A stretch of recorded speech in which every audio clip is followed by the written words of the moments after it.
Good evening. Good evening. Okay, we are up to our first Torah personality, the Chida.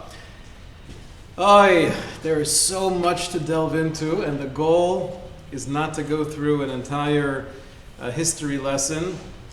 You will not be tested on places or dates, names of wars. The Chida himself would always prepare and be mesader all of his thoughts. He would organize everything that he would say before presenting it. So many different ideas, so many different hashkafos that we could glean from the Chida's life, from the Chida's missions, and make them something we could relate to and something we could be inspired from in Mirz Hashem. But that's the goal. We'll start with a brief biographical sketch. This is going back 305 years ago. He was born actually just 301 years ago. Born in 1724 in Yerushalayim, Ir HaKodesh. And most of the biographies we'll be discussing, you could probably sum it up by saying he was recognized as a child prodigy, and he learned under his father or the local Rav until he was about 9, and then they realized that they needed somebody greater to teach him. That's going to be true for almost all of the Gedolei Yisrael. He actually learned under the Rishon LeZion at the time, Rav Yonah Nobuch, and he was zocha to be in the yeshiva Knesset Yisrael. Now, Knesset Yisrael might sound familiar because that was the yeshiva in Slobodka many years later, but this Knesset Yisrael was actually the yeshiva of none other than the Or HaChaim. Or HaChaim, Reb Chaim ibn Atar, was the founder of the yeshiva, and the Chida, as a young man, became very close with Or HaChaim, and he was zocha to learn under this great Gadol for about a year until the Or HaChaim passed away at the young age of 47. Rav Yonah Novuch, his other Rebbe, said about the Chida, when he was writing his praises, he said, Osuk b'raisa tadira gam b'layla lo shachev libo. I see the Chida, we know that's an acronym for Chaim Yosef David Azulai. A lot of interesting theories as to where the name Azulai comes from. His main name, if you had to guess, Chaim, Yosef, or David, what would you guess? Main name was Yosef. After his wife's father or grandfather, very chashuv Rav Yosef Beilis, they added though the name Chaim and David later on. But the Chida's Rebbe, besides the Or HaChaim, was Rav Yonah Novuch, and he said that he would be also b'raisa tadira, he would be constantly learning Gam b'layla lo shachav libo, even when he was asleep during the evening, his heart never fell asleep, and he always continues to grow. And then Rav Yonah Novuch expressed his own personal relationship with the Chida. Avas ola mahavtiu, I love this young man with an eternal love. Quoting from the pasuk, or paraphrasing from the pasuk in Yirmiyah. The Chida was such an incredible combination of flavors. So many different interests and kochos, and attaining a mastery in any one area of Torah is obviously a very difficult pursuit. But with the Chida, there was a sense of this overall mastery of so many different facets of Torah. On one hand, he was known as someone who was an incredible posek of his time. He was the author of the Birchei Yosef, one of the main works we have as a commentary on Shulchan Aruch, the Machzik Bracha, Shiurei Bracha. But he was an incredible posek of his time, and at the same person, somehow you had this mystic, a Kabbalist, someone who was steeped in Kabbalah from a very young age. He was zocha to learn under the Rashash. The Rashash, right? We get confused. In the Litvish world, when you hear the name Rashash, you're thinking of the commentary at the back of the Gemara, and that Rashash was about 100 years later. The Rishash that the Chida was zocha to learn under, at least his Kabbalistic Mesorah, was Rav Shalom Sharabi, and he was most well known for his being Mesader, organizing the different kavanos of Tefillah based on the teachings of the Arizal. When the Chida was 16 years old, he wrote his first sefer entitled Helam Davar. Now, Helam Davar was actually a sefer going through 150 questions that he saw addressed by different svarim of his time that he felt were based on a mistake in the text or not knowing the exact name of the Tana or the Amara. He had this love, he had this thirst, this curiosity for finding that which was hidden. And the entire Sefer Helam Davar was showing that all of these questions out there can actually be answered without lumdis, without chidushim. They can be answered based on finding the original source of where this idea comes from. When he was 17, he wrote his first full sefer, the Shar Yosef, which is a sefer on Masechtas Horios. And then, when he was almost 30 years old, already married, and we'll speak about it, Mirza Hashem, maybe next time, the family of the Chida, his relationship with his wife. But when he was 29, he received the hadracha from the Gedolim of Eretz Yisrael at the time to go on shlichus. Now, shlichus did not mean moving to Japan and opening a shul. Shlichus meant becoming the representative of Eretz Yisrael and the Jews living in Eretz Yisrael to go out into the vast diaspora where there were so many different Jewish communities in the Ashkenazic world, in the Sephardi world, and try to raise funds for the institution and the people living in Eretz Yisrael. The job description of becoming a shliach was known as Shadar, which was an acronym for Shliach de Rabbanim, that you were the one sent and chosen by the great rabbis of Eretz Yisrael. It was very prestigious. It was very dangerous.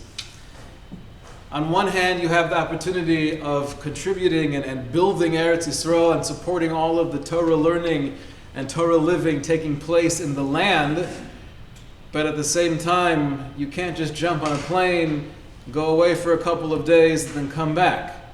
Traveling means you would be away for years. And he knew that, but he also understood the task at hand and the responsibility. So that's when he left. He left Yerushalayim. His first shlichus went for 5 years, traveling all throughout Europe and other places in North Africa, visiting communities of all different colors and backgrounds. He comes back home and he tries to get back into the groove of being home and having a schedule. Lemaisa, though, Hashem had other plans for the Chida. Chida might have had the same intentions of Yaakov, wanting to live with a sense of shalva and tranquility, but that was not what HaKadosh Baruch Hu had in mind for him to fulfill his mission on behalf of Klal Yisrael. And sometime later, he was asked to leave again on a second shlichus. This time he was in his 40s. And this shlichus also lasted for 5 years. We're giving a basic sketch of his life. Obviously, there's a lot of color that we're not filling in. And in this second shlichus, he had a very different experience than his first shlichus. The first time he was sent away, he was a young man, right, in his early 30s for most of that trip. Now, he was already more recognized and known in the world of Torah as one of the upcoming Gedolei Yisrael. It was a different experience. The incredible gift that we have 300 years later is the personal diary of the Chida, where throughout his travels, he took these incredible mental notes. It doesn't seem like he was writing as he was traveling, but when he comes back, he sits down and takes everything and downloads it onto paper. But he tells us about all the different places he went, the people that he met, the experiences that he had, the inspiration of seeing incredible things, and at the same time, a real sense of disappointment when feeling that the Jewish communities he was going to were not embracing him in the proper way, not giving the proper respect for the Jews of Eretz Yisrael. This diary is called the Magal Tov, and we'll be quoting extensively from here because this is the source really that gives us the ability to climb in to whatever extent we can into the mind of the Chida.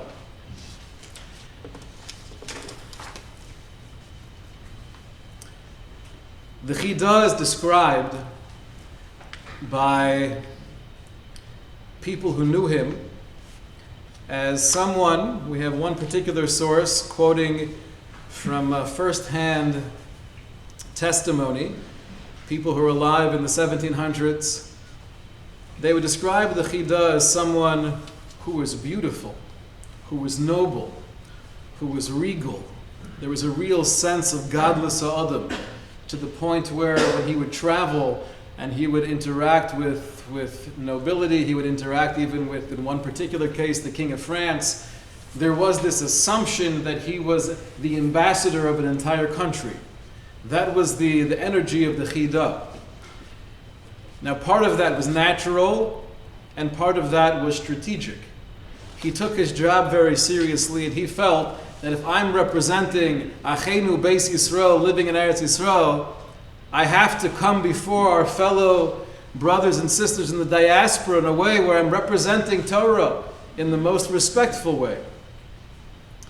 And that's why, although he himself was very much into the realm of Kedusha and Tahara, and he would fast regularly, and he would be involved with real in-depth tfilos and tikkun chatzos, things that we can't even dream of. But at the same time, the one thing he was makpid on is that whenever he traveled, he had to make sure that he had the proper clothing with him to represent Eretz Yisrael.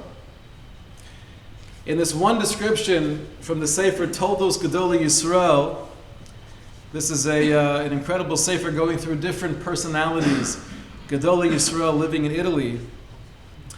It speaks about the Chida, and it says that we can't even imagine standing here, not seeing the Chida, not meeting him, not interacting with him. Godel chasiduso kedushaso va'anivuso. That magnitude, that power of Kedusha, the chasidus, the piety, the precious of the Chida, and his anivus, his humility, which was something that was incredible because on one hand, you're going throughout the world and there's a need for strength and for courage, and many of these journeys were actually very dangerous. There were times where he writes in his journal that there was a group of people coming towards us, clearly with intent to harm, and I had to use the Shem HaMefurish. I had to use the divine name of God to save us. The Chaste Hashem, he writes always with this real overwhelming feeling of anivus. The Chaste Hashem HaKadosh Baruch Hu saved us b'siyata d'shmaya.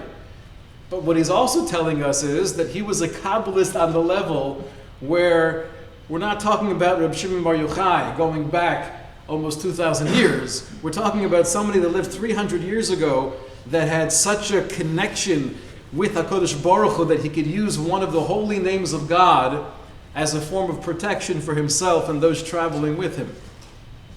As we say in Yiddish, that's not stam, right? That's pretty neat.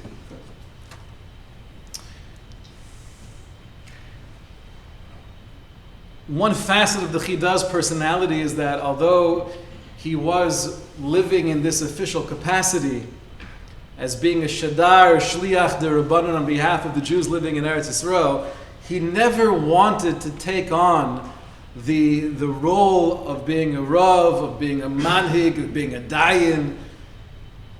He always preferred being able to do his thing in his way, being able to devote his time to learning, to chesed.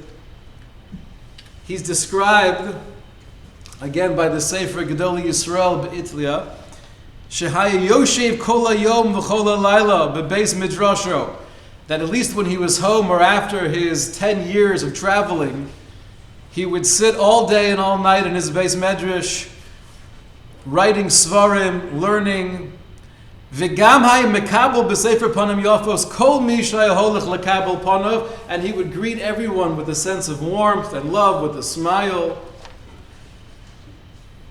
All of the great Rabbanim of Livorno is in Italy, and that's where he spends time during his travels, and then especially after his second shlichus, that's where he settles, always speaking about and yearning for the fulfillment of the dream of going back to Eretz Yisrael, but he never does. He remains the rest of his life in Italy. And there, although he never accepted any official capacity of a Rav, of Morad Asra, but the local Rabbanim came to him with a sense of awe and appreciation. And one line he throws in here is that the Chida would never mix into political things, and that's why he was so beloved.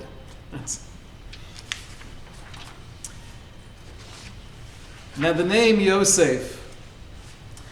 So on one hand, Rabbi Vadia Avram Yosef Somech, one of the great Sfardi Rabbanim of the 1800s, writes about the Chida, Mi Yosef ad Yosef lo kam ke Yosef. From Yosef, referring to Rav Yosef Karo, the author of the Shulchan Aruch, until Yosef, referring to the Chida, Chaim Yosef David Azulai, there was no one like them. Now this is coming from the phrase that's used regarding the Rambam.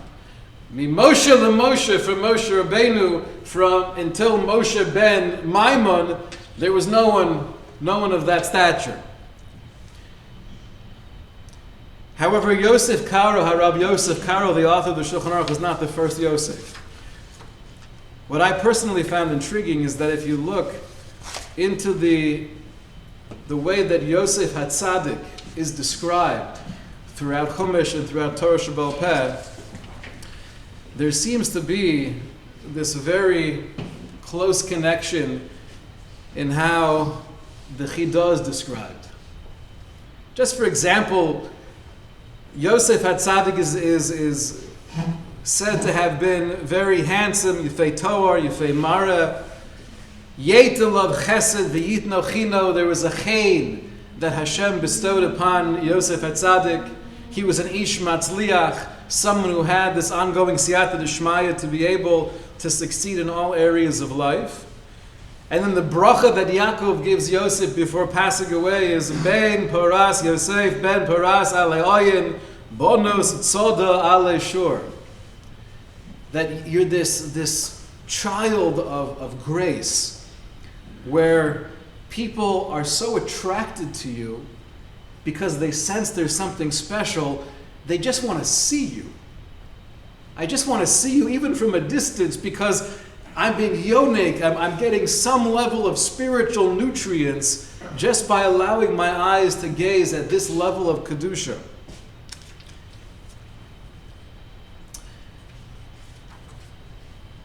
Rav Gavriel Pereira Dilon, one of the Rabbanim of Livorno, describes when the Chida came and he was visiting, this is before he was actually living there.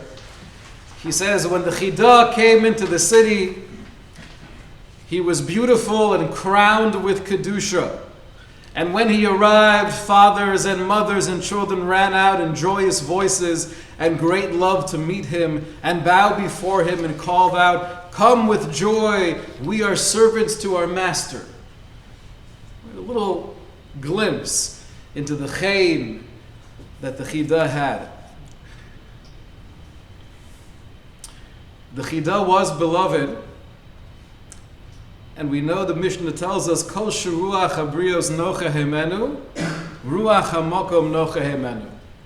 Anytime you find a person where other people are really, they feel comfortable around you, they like who you are, they feel good about themselves when they're with you, so then you can know ruach hamokom nocha hemenu. It must be that HaKadosh Baruch Hu is pleased with you as well.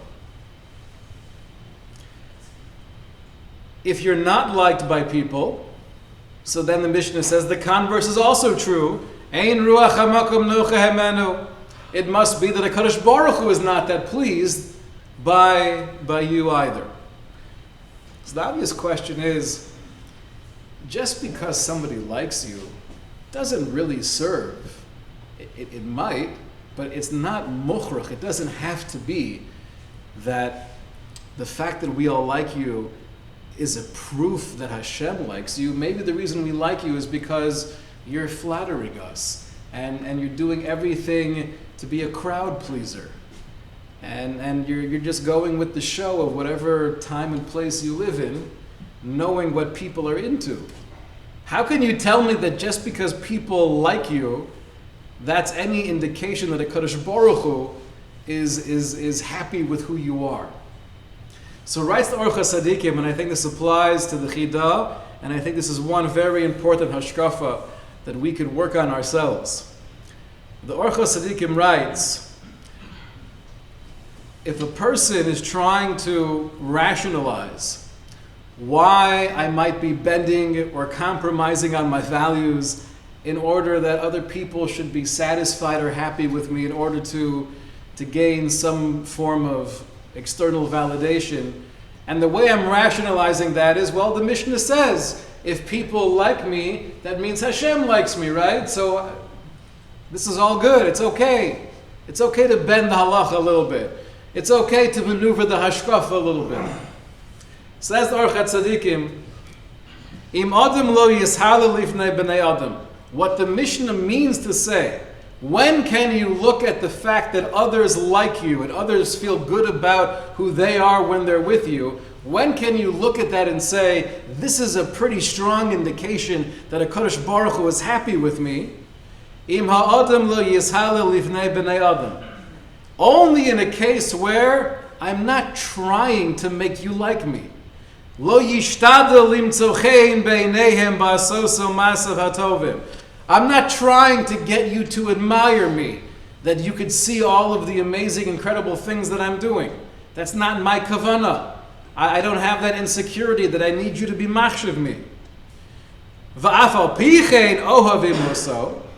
But if nonetheless people have this natural attraction to you, and they want to be close to you, and they appreciate the friendship, Zehu raya gedola shekodesh baruch hu ohavo oso.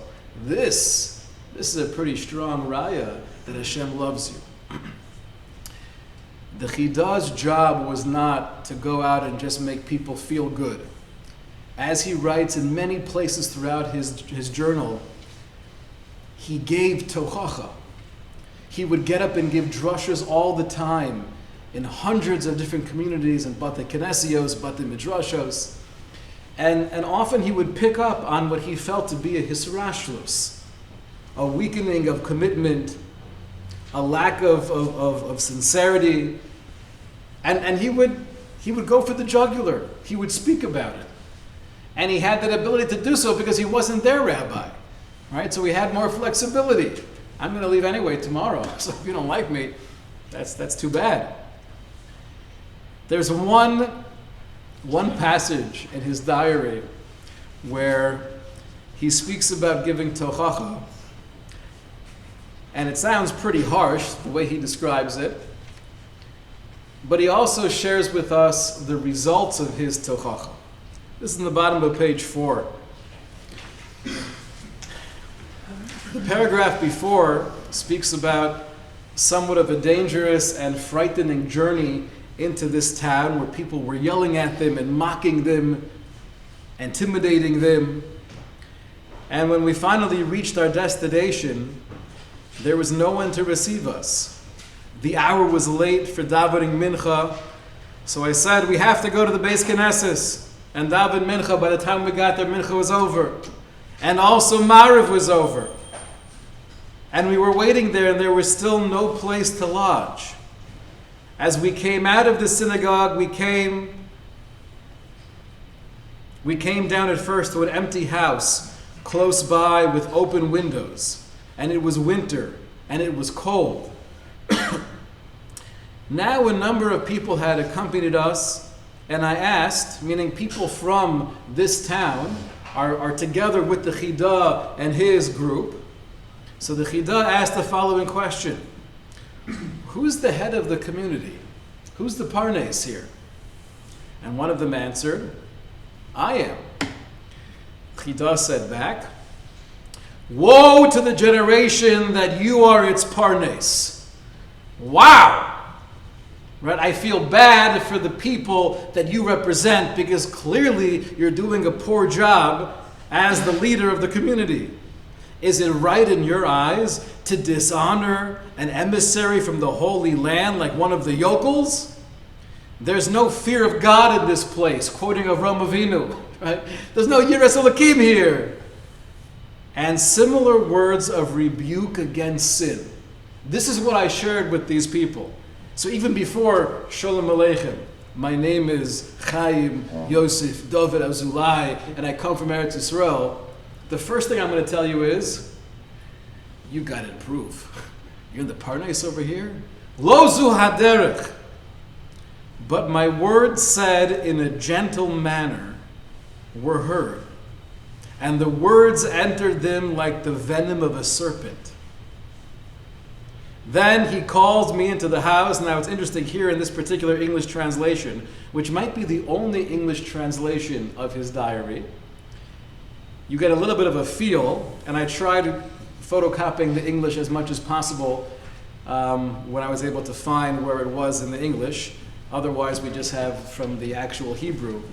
But almost every line is either quoting or paraphrasing a pasuk in Tanakh or a statement in Chazal somewhere.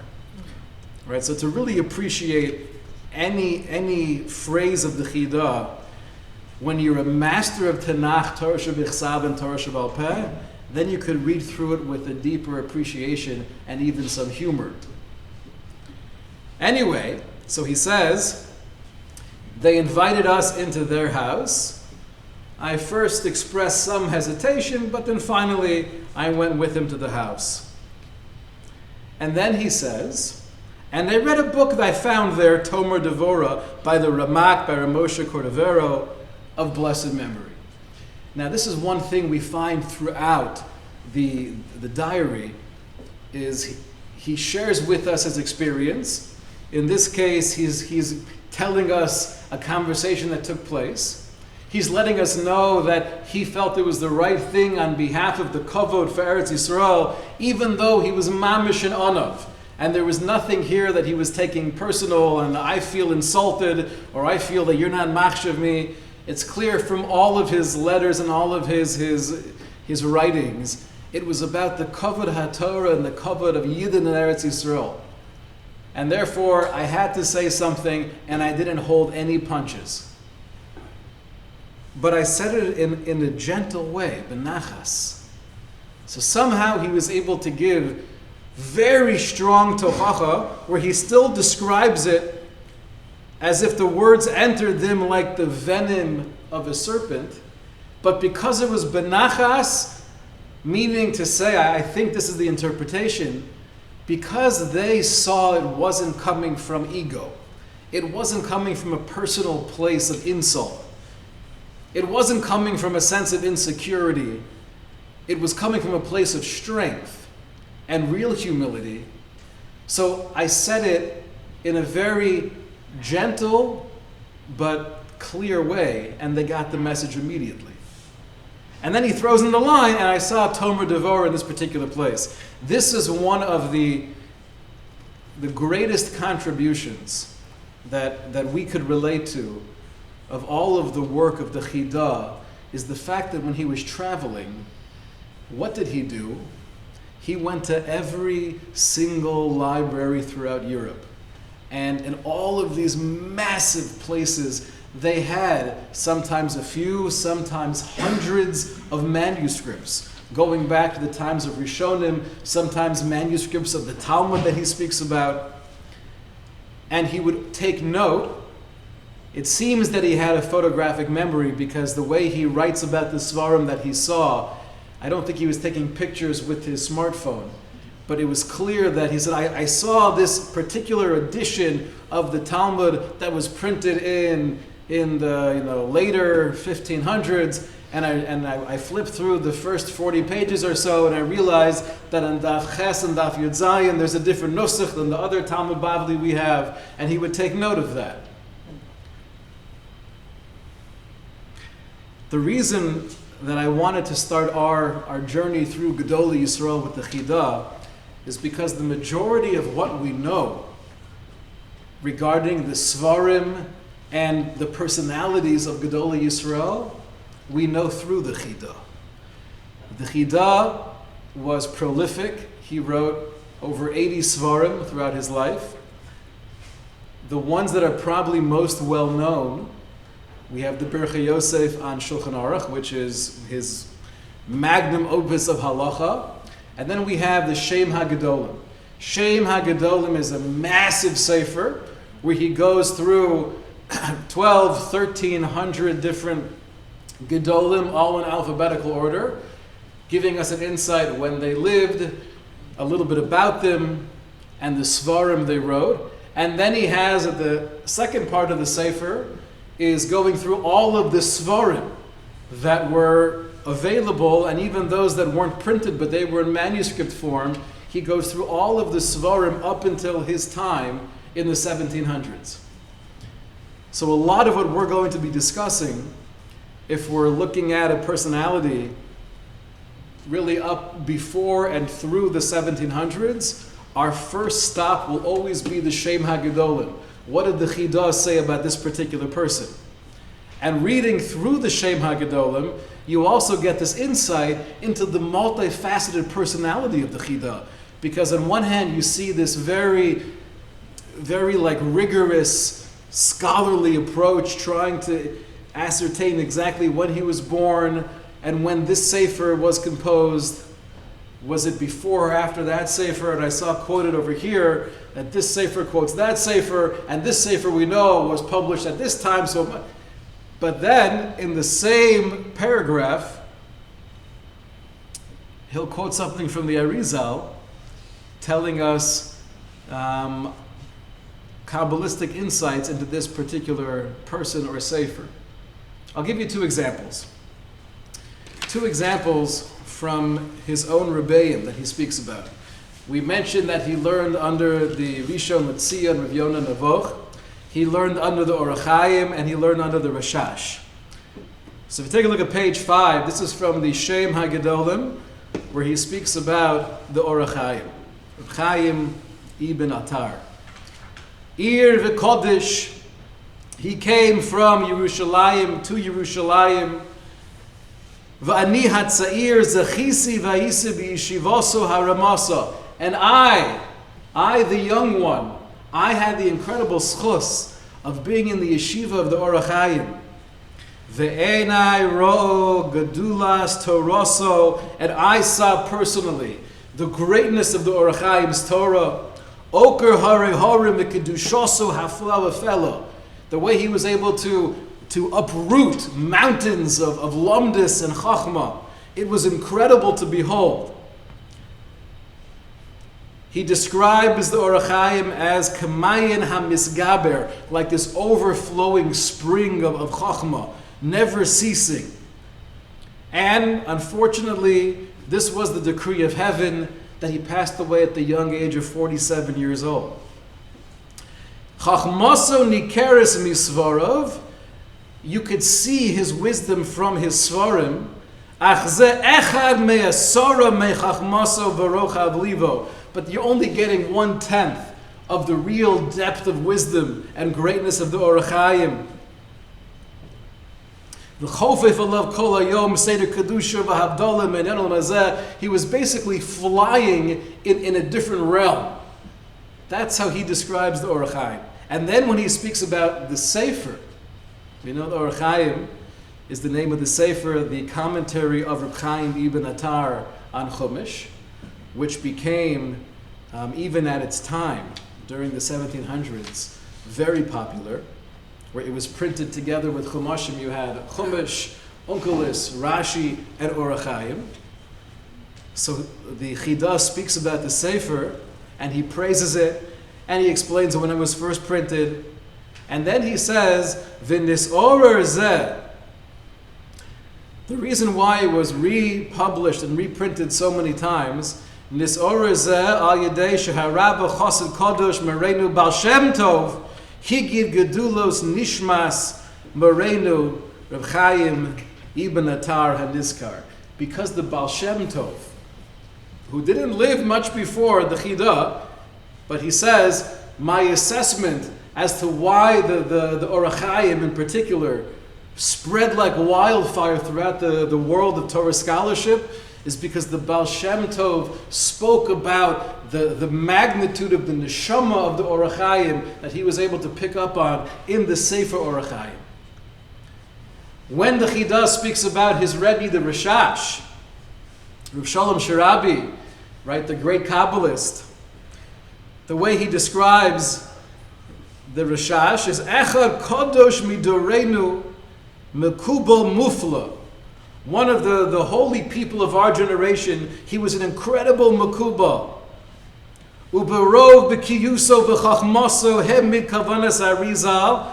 And with his breadth and his depth, he was able to quantify and categorize the kavanos, all of the intentions of the Arizal. Al biyuran kesidron kilchosan, in an orderly fashion. V'hai mechavin kol kavanos Rabbeinu Arizal. And the Rishash is basically credited with creating the siddur, bringing down the kavanah of the Arizal, how to actually incorporate those kavanos into the davening. So you get a glimpse into the Chida. There is so much here to stand in awe of, as we spoke about in our first session together. These are mamish stars, hundreds of thousands of light years away that we could barely see.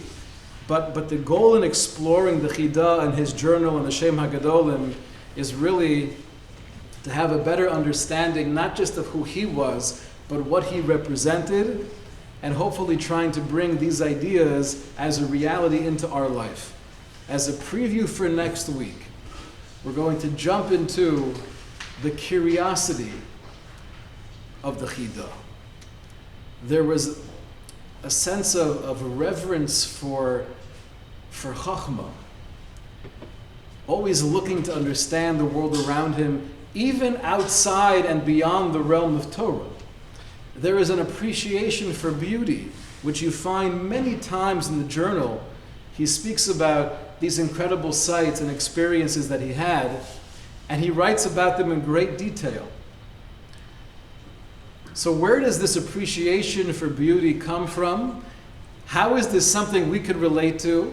When generally we think of Gedolei Yisrael, we don't paint the picture of someone interested in a particular type of rifle or armor or this kind of animal or this kind of painting. So where was the Chida coming from? What hashkafa can we learn? And to analyze, is there a difference of opinion between the Gedolim that we're more familiar with? Was this a different path in Avodas Hashem? Or somehow do we assume this is all part of the same path in Avodas Hashem with different angles and different perspectives? To be continued. Have a good night. Shkoyach.